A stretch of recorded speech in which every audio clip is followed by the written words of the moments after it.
Your traffic has a shape. It is busy at 9 in the morning, busier at lunch, and between 2 and 5 a.m., it is essentially nothing. Now look at your cluster. It is the same size at 3 a.m. as it is at lunch because it was sized for the worst hour of the worst day. And it has stayed that size ever since. So you're paying for peak capacity 24 times a day and using it once. That gap between what you provisioned and what you used is the single largest and least interesting line on most cloud bills. And almost nobody measures it because the graph everyone watches is whether it fell over, and it did not. Ask a team what their utilization is and watch what happens. They will tell you about uptime, which is availability. They will tell you about latency, which is performance.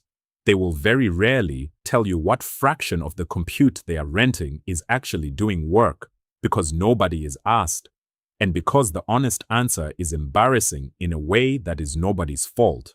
Every incentive points at over-provisioning. An engineer who sizes generously is never blamed, and an engineer who sizes tightly gets paged at 2 in the morning once and never does it again.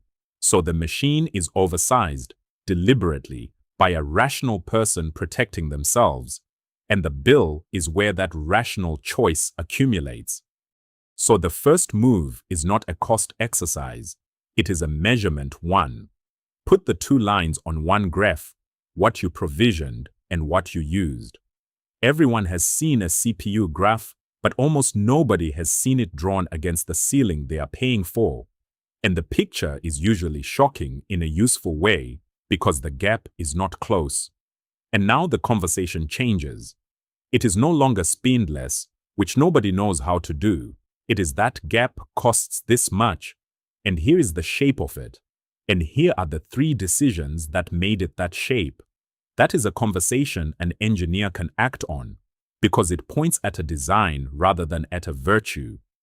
The obvious answer is to make capacity follow demand, and where you can do that, do. But be honest about the price, because scale to zero is not free, it just moves the cost somewhere that does not appear on the invoice. A service that scales to zero has cold starts, and the first request after quiet pays for them, which is fine for a batch job and unacceptable for checkout. Autoscaling has to be tuned, and tuned badly, it either thrashes or lags behind the spike it was supposed to absorb. And all of it adds moving parts, and moving parts fail at 3 a.m. So the rule is, scale to zero where latency does not matter, right size where it does, and never pretend the complexity was free just because it is not itemized. And then the one that is almost always the biggest single win, and always the last place anyone looks, everything that is not production. Your staging environment is a copy of prod. Your dev environments, one per engineer, are each a smaller copy. Your test cluster runs the full stack, and every one of them runs at 3 a.m. on a Sunday when there is no plausible universe in which anyone is using them. Nobody has ever done the arithmetic on how much of the week that is. It is most of the week.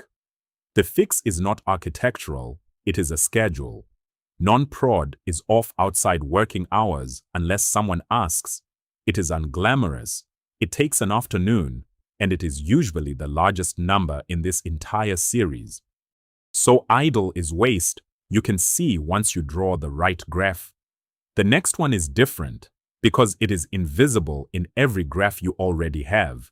It is designed in, rather than provisioned in. And by the time it shows up on the bill, it is welded into your topology. Next episode, egress, the charge you cannot remove without moving your services. See you there.